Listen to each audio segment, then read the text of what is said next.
नदी के पास वाले जंगल में कालू नाम का एक भालू रहता था। वह देखने में जितना काला कलूटा था, मन से उससे भी अधिक काला था। ऊपर से मीठी मीठी बातें करता था और मौका मिलते ही उन जानवरों को खा जाता था। छोटे जानवर तो प्रायः उसकी चिकनी चिकनी बातों के जाल में फंस ही जाते थे। उसी जंगल में चीकू नाम का खरगोश और मिकू नाम का बंदर भी रहते थे।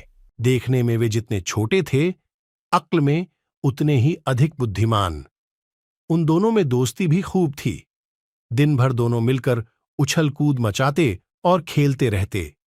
उन दोनों की बातों ही बातों में कालू भालू का जिक्र आ गया और मिकू बंदर बोला, सच चीकू, इस कालू के बच्चे ने तो छोटे जानवरों का जीना हराम कर दिया है। वह रोज ही किसी न किसी को अपने जाल में फंसा ही लेता है। पर मेरी समझ में यह नहीं आता कि उसे जानते हुए भी हम उसकी बातों में क्यों आ जाते हैं। तुम्हारी बात तो ठीक है चीकू, पर अपने साथियों के बचाव के लिए हमें कुछ न कुछ तो करना ही चाहिए। चिक्कू, तुम कहते हो तो जरूर कुछ न कुछ करेंगे। इसके बाद दोनों मित्र छलांगे लगाते हुए चले गए। एक पेड़ीएच के नीचे बैठे वे सुस्ता रहे थे। तभी कालू भालू की आवाज उनके कानों में पड़ी। उस समय चीकू ने सोचा कि यदि वे भागने की कोशिश करें तो शायद कालू भालू उन्हें दबोच लें। इसलिए वह बातें बनाते हुए बोला, अरे कालू दादा, आप यहाँ घूम रहे हो? वहाँ गुफा में विचित्र जीव देखने नहीं गए? विचित्र जीव? कालू ने आश्चर्य से पूछा। और नहीं तो क्या, आज जंगल के कोने वाली गुफा में जाने कहाँ से एक विचित्र जीव आ गया है। उसका शरीर सांप जैसा लगता है, मुंह शेर जैसा और पूंछ लंगूर जैसी। सभी जानवर उसी को देखने गए हैं। अच्छा, तो मुझे भी वहां अवश्य जाना चाहिए, कालू भालू बोला। कालू भालू वास्तव में ही उनकी बातों में आ गया था। वह उन्हें फांसने की बात भूलकर गुफा में आए विचित्र जानवर को देखने के लिए मुद्दने लगा। तभी मिकू बंदर ने आवाज लगाई, कालू दादा, तुम्हें याद है ना कि उस विचित्र जानवर का मुंह शेर जैसा है? उसका मुंह देखकर डर मत जाना। आप ध्यान से गुफा में घुसकर उसे अच्छी तरह से देखना। बद्दा, आनंद आएगा आपको। छोटू की बात सुनकर कालू अकद्दते हुए बोला, शेर का मुंह तो क्या, वह असली शेर भी हुआ तो मैं डरने वाला नहीं।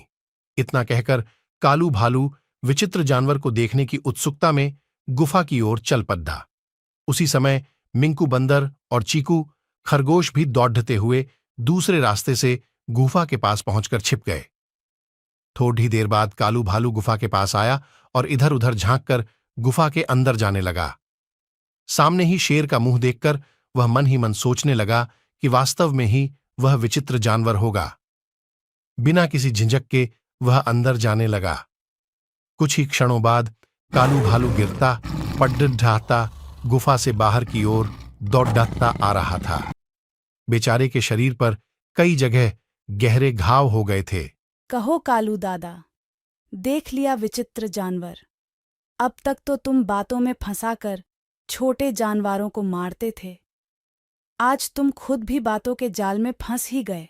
कालू भालू की दोनों टांगें इतनी बुरी तरह घायल हो गई थीं कि अब वह ठीक से चलने लायक भी नहीं रहा था।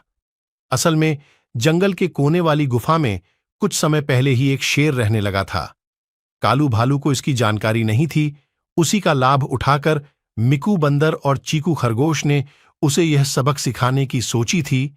इस कहानी से हमें यह सीख मिलती है कि जो दूसरों के साथ जैसा करेगा उसके साथ भी वैसा ही होगा।